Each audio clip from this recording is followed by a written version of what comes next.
സംസ്ഥാനത്തെ പോലീസ് മർദ്ദനങ്ങൾ ആയുധമാക്കി പ്രതിപക്ഷം. ആഭ്യന്തര വകുപ്പ് കൈകാര്യം ചെയ്യുന്ന മുഖ്യമന്ത്രി പിണറായി വിജയൻ പോലീസ് അതിക്രമങ്ങളെ ന്യായീകരിക്കുന്നുവെന്നാണ് ആരോപണം.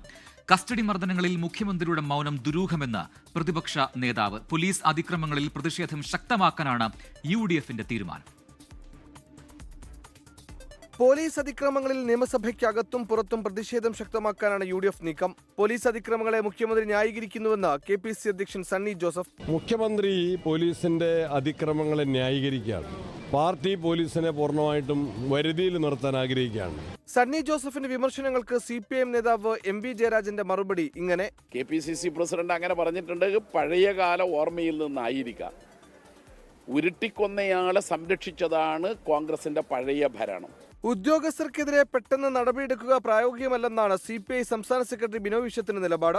പോലീസ് സേനയ്ക്ക് നാണക്കേടുണ്ടാക്കുന്നവരെ കൈകാര്യം ചെയ്യാൻ പോവുകയാണെന്ന് മന്ത്രി V ശിവൻകുട്ടി. സേനയിൽ തന്നെ നിലനിർത്തുവാൻ യോഗ്യതയില്ലാത്ത ചില ഓഫീസർമാരുണ്ട്, അവരെല്ലാം കൈകാര്യം ചെയ്യാൻ വേണ്ടി പോവുകയാണ്. കുന്നംകുളം കസ്റ്റഡി മർദ്ദനത്തിൽ യൂത്ത് കോൺഗ്രസ് പാലക്കാട് SP ഓഫീസിലേക്ക് നടത്തിയ മാർച്ചിൽ സംഘർഷമുണ്ടായി. സുജിത് VS നെ മർദ്ദിച്ച CPO സന്ദീപിന്റെ കൊല്ലം ചവറയിലെ വീട്ടിലേക്കും യൂത്ത് കോൺഗ്രസ് മാർച്ച് നടത്തി.